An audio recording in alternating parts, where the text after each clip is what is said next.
done so quickly. Does anyone have any questions, additions from the current amendments? No, hearing none, I'll look for a motion to approve the minutes as listed. Thank you, Dr. Sutton. Second? Second. Thank you, Ms. Tracy.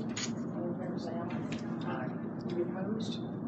Motion carried. Minutes approved. Moving on to Spotsville project. Mr. Mann, Mr. Q.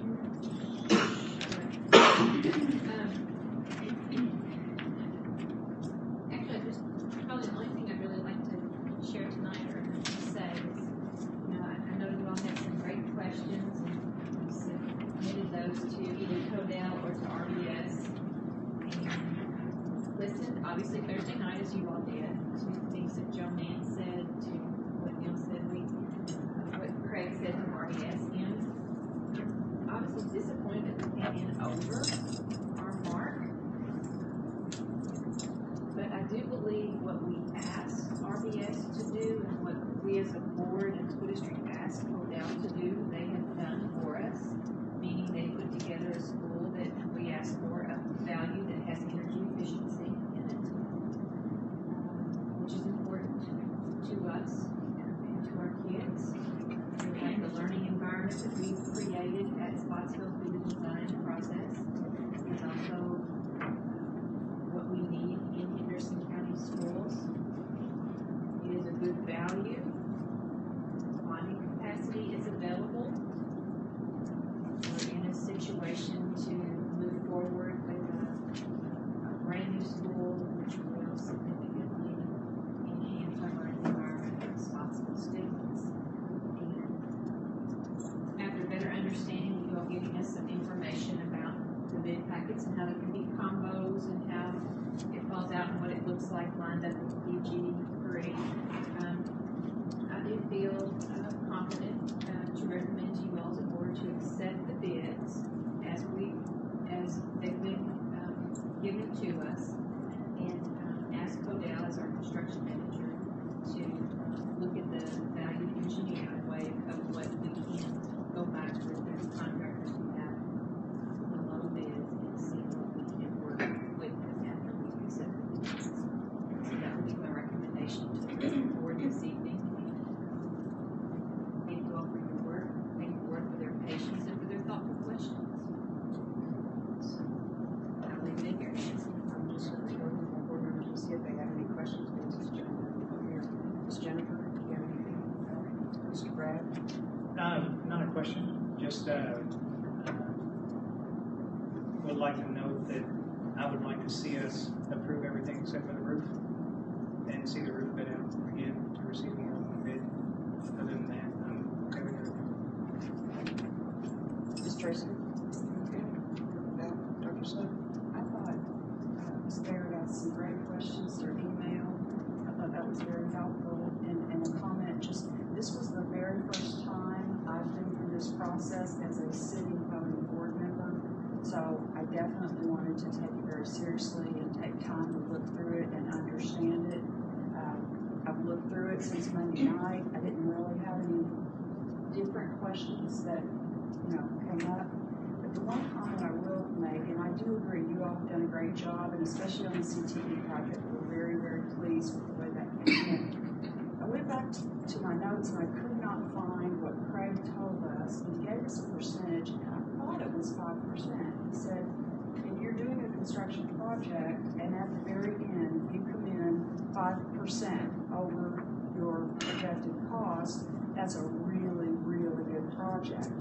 I'm really nervous because we're already at 5% and we haven't seen change orders that we will see, I'm sure, in the future. So, those figures he gave us, and I couldn't find them, but I think 5% was the low, and he said if you hit 5%, it's great, and then if you get to a certain percent, then it's really not cost effective what you've done. Yes. So, I think he's talking more in the bid stage there. If the bids come in within 5%, I mean you're in the ballpark. To get, or if it comes in at above 10, 11, yes, you need to do. Sitting in my memory as a high number, but I was thinking that was for final construction. That with when the bids go. Okay, Yeah, okay.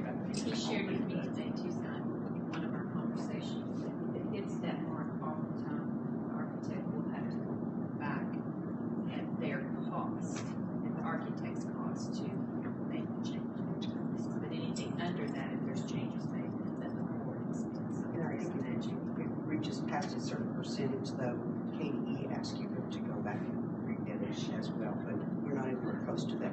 Right, So, I was thinking those figures that you quoted as were on final construction, so therefore, you know, in the meeting the other night, I'm thinking of that, don't have my notes in front of me, and I'm thinking if we're already at 5% now, where will we be in the finished product? So that helps ease my mind a little bit about that. The other thing I want to say is, I don't know who's responsible for this, but I would assume it would be Codell, that 50-day delay with KDE. I want to hear more about that. I know they've been moving, I know there's a lot going on, but I just want to understand why we weren't on the phone, you know, every day calling, where are we with this? It sounds like it was a communication lapse. And I bring that up because I know in the process there are going to be several other things that go back to KDE, and we sure don't want that to happen again. So I would assume that would be Codell's responsibility to do that, of course, with oversight from the board and administration. But that was a big concern, and I think that's where some of the 5%, according to you all, came from, is because of the price increase. For the most part, I mean, during the design stage of it, the architect probably has more communication hand in hand with KDE number, and they're in the girl that was responsible for y'all's area. Who is that? And Saint, I won't pronounce this part correctly. It's a French name, so it's like a new or something. AIG and AN. So evidently she went on vacation. When she went on vacation, she decided not to come back to work. Yeah, she's no longer. And we did not know that.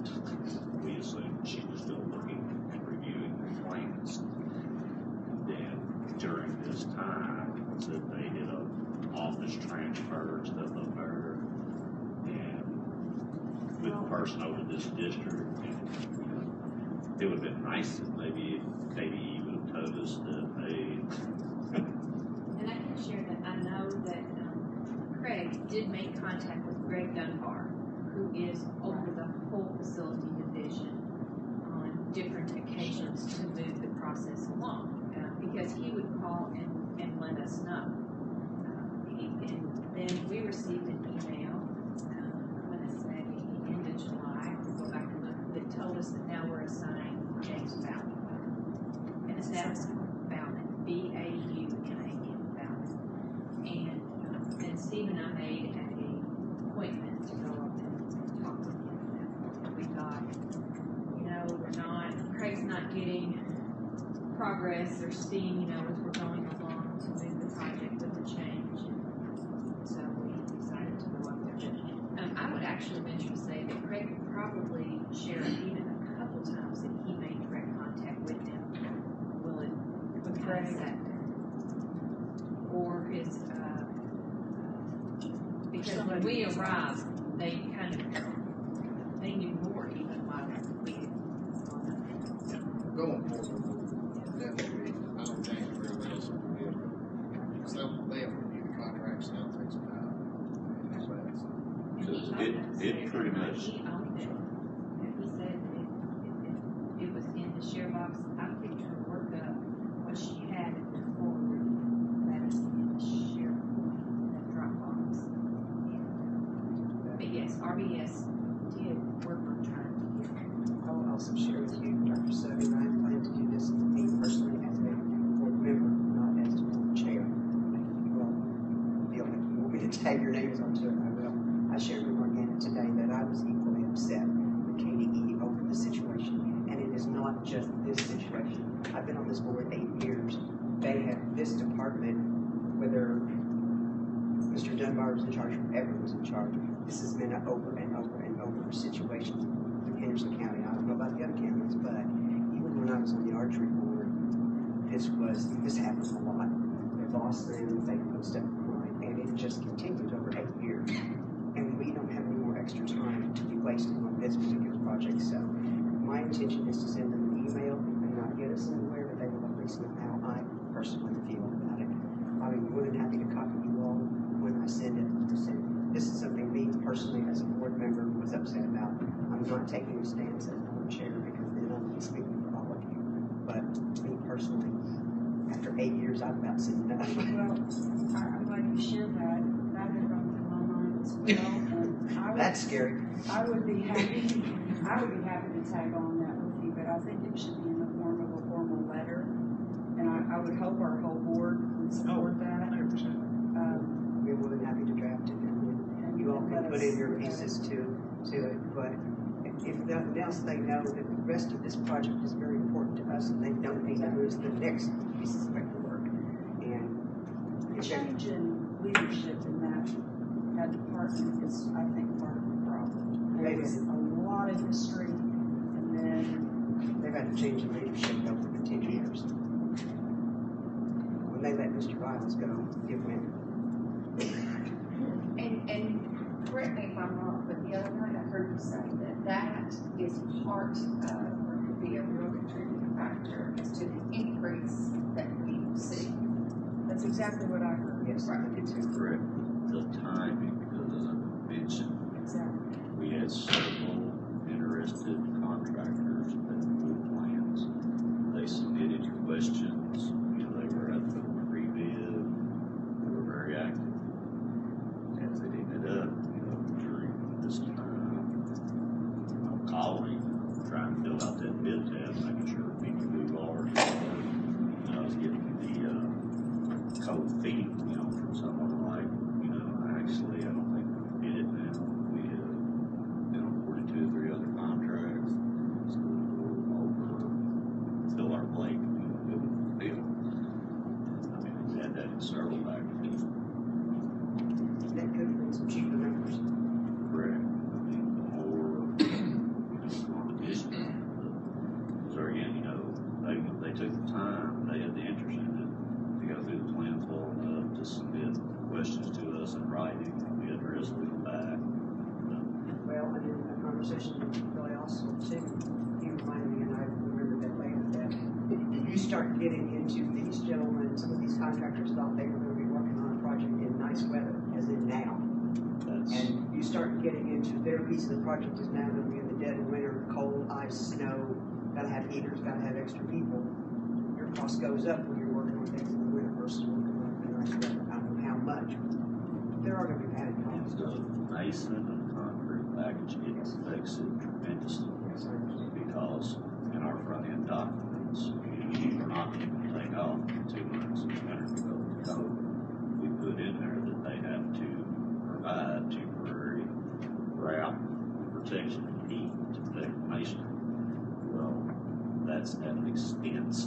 So anytime you trade a September workday for a January workday, the price goes up. That's the purpose you give them that, because the schedule shows obviously that the masonry is going to be taking place in the winter. The more that you put in the winter months versus the summer is higher. When was the masonry supposed to take place? Well, right now, we're probably looking like 2 months later than what we Right, that's kind of where I look back at the timeline, and I think July, the end of July is where July 30th is to prepare contract agreements. Did it say Begin when the? construction August 15th. Okay. We're in September 20th, so it's probably after, if things are accepted tonight, you still have to award contracts, get everything signed. You're talking October.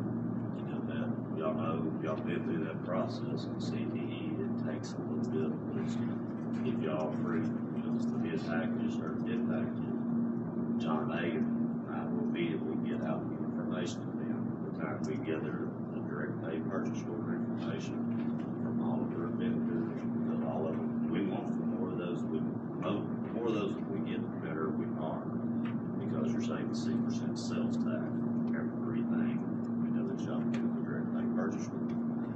But And Neil, do you have to do that for every vendor? For example, the roofing project is preferred, and we already use preferred, they're local. with And so every single vendor start off.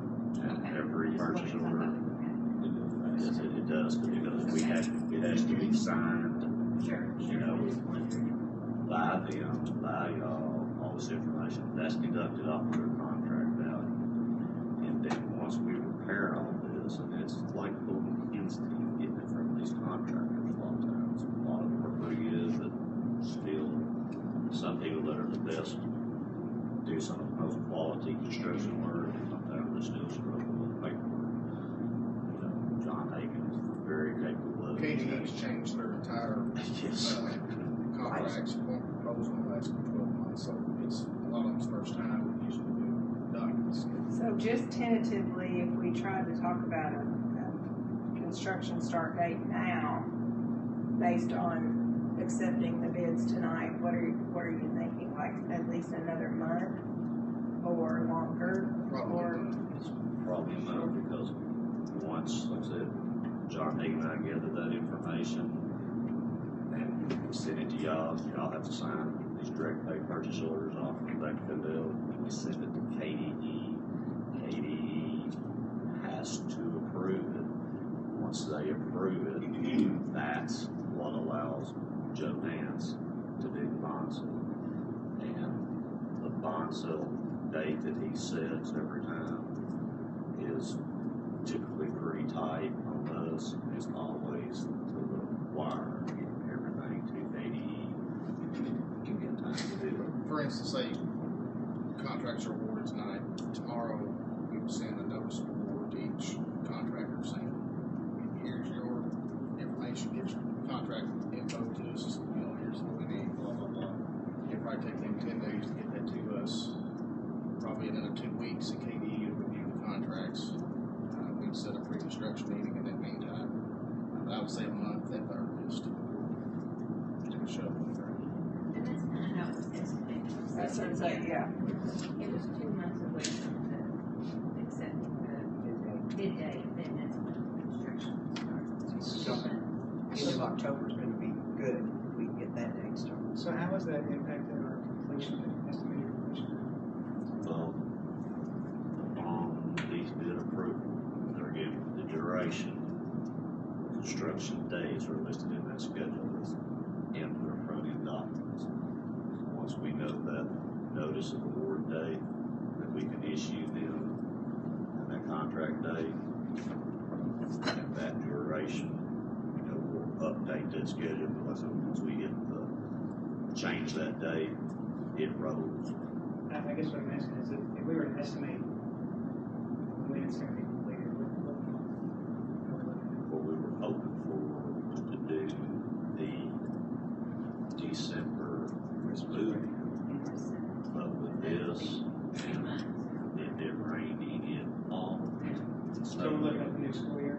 It's Probably gonna move in be summertime. So then, my follow-up question my follow-up question is if we're not gonna meet that December time frame, and the kids aren't gonna move into the school until August, then, I wouldn't think it would be. well, here's why I'm Yeah, asking. they'll go. But- Yeah, but- they'll move. But here's why I'm asking, is if the costs are significantly higher for the masonry in the winter, then we have some months in there, we could explore waiting 3 months to save significant money on the masonry and still not upset when the kids are gonna move in.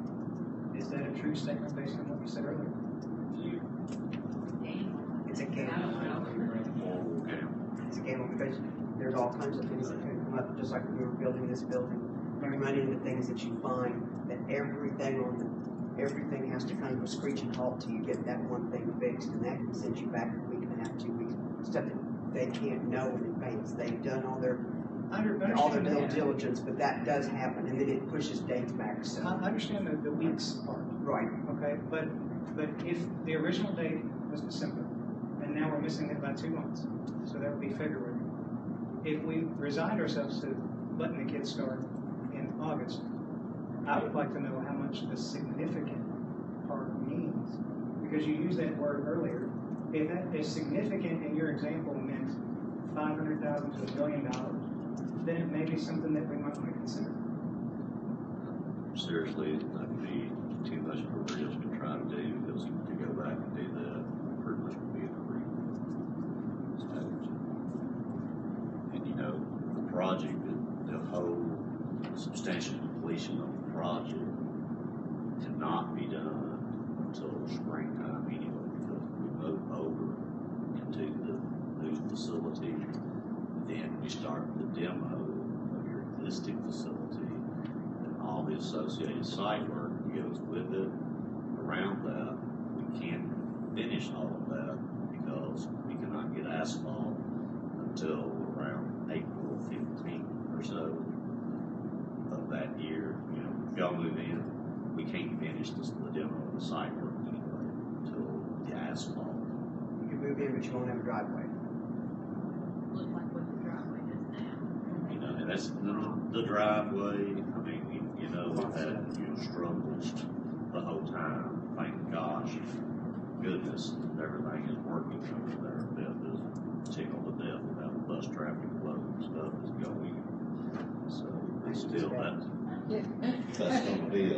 We've actually had parents, I may not be allowed to speak, but compliment on how much more smooth car rider drop off, bus flow, traffic on 60, everything has been this year as opposed to in the past, which is a big relief to me, because if that part of this whole starting of school has left me with many sleepless nights thinking, how can I get that many kids in and parents in? And we've had our 5th of 7 grandparents' day breakfast without any major traffic issues and parking issues, so we've made it work. So, you know, we're used to parking on gravel and walking through gravel and rerouting and making accommodations as we see fit. So if you were to tell us that we can move in over spring break, You're there. we would move.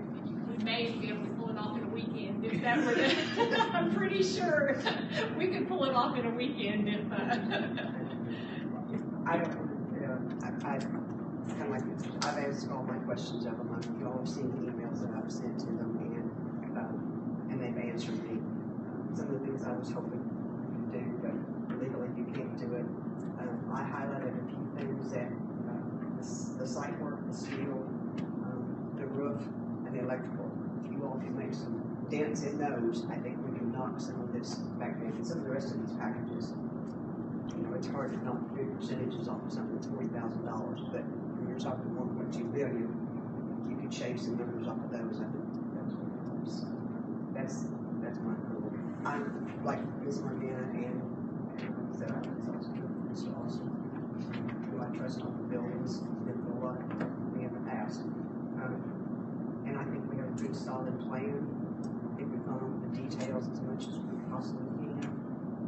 And I think it's for this community and for this Westwood community, I think it's not really focused. I'm gonna make a motion that we approve the construction bids as listed. And ask the board to do what we can to save some money. And listen, before you do that, I would just like to mention too, that, you know, as a board, we're elected, and we hired you all, Codell and RBS, both, and we trust you to bring us the very best price and do the best work for us. And as board members, we trust you with that fiduciary responsibility. So, I wanted to make that note. I mean, our business is purely based off of satisfied customers. That's it. I mean, KDE guidelines, they set the fees. It's not a price negotiation thing. The only way we get additional jobs customer satisfaction. We try to be good stewards of the taxpayer dollars. Any other notes, or I'll listen to a second on the motion? Second. Ms. Tracy? All in favor say aye. Aye. Any opposed? Nay. Any opposed, Mr. Ray? Motion carried. Construction bids approved. We also need to approve the BG one. This was listed in our packet.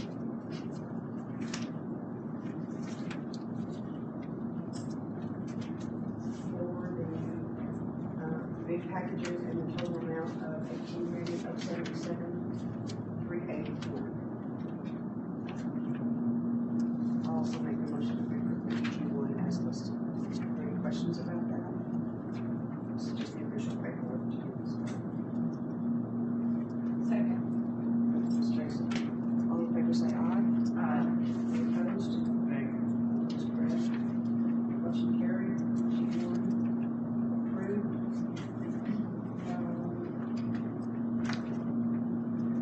We need to take a recess.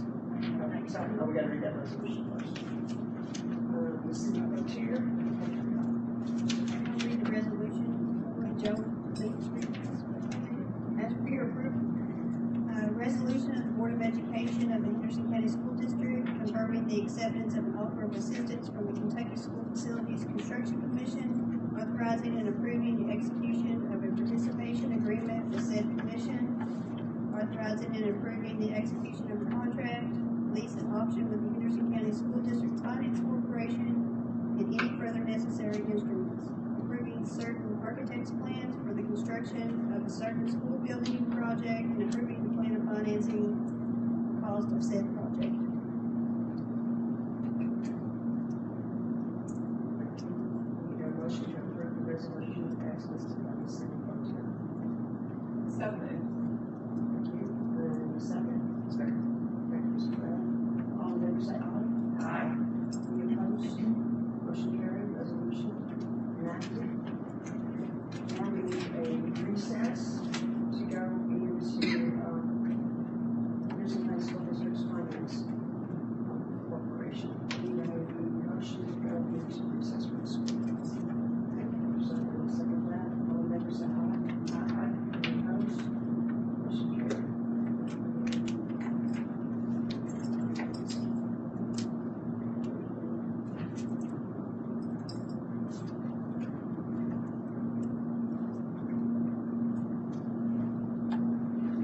Meeting call to order the Henderson County School District Finance Corporation. This is a special meeting. And we need to confirm the officers as listed, which is Lisa Berry, President, Vice President Jennifer Keach, Secretary Deanna Stanley, and Treasurer Cindy Pelletier. And I need a motion to approve those officers as read. I'll second that. All in favor say aye. Aye. Any opposed? Motion carried. Ms. Cindy, would you like to read the rationale and resolution for this one? A resolution of the Board of Directors of the Henderson County School District Finance Corporation relating to and providing for the issuance of $17,845,000 principal amount, subject to a permitted adjustment of $1,785,000 of school building revenue bonds in accordance with sections 58.180 and 162.120 through 162.290 and 162.385 of the Kentucky Revised Statutes to provide funds for school building purposes, providing and determining the duty of said corporation in connection with the operation of the school property, the creation of funds sufficient to pay the principal of and interest on said revenue bonds as and when they mature, the creation of adequate maintenance and insurance funds, and authorizing the execution of a lease of such foregoing property to the Board of Education of the Henderson County School District. Okay, I need a motion to adopt the resolution authorizing the issuance of revenue bonds as presented. Thank you, and seconded by Ms. Tracy. All in favor say aye.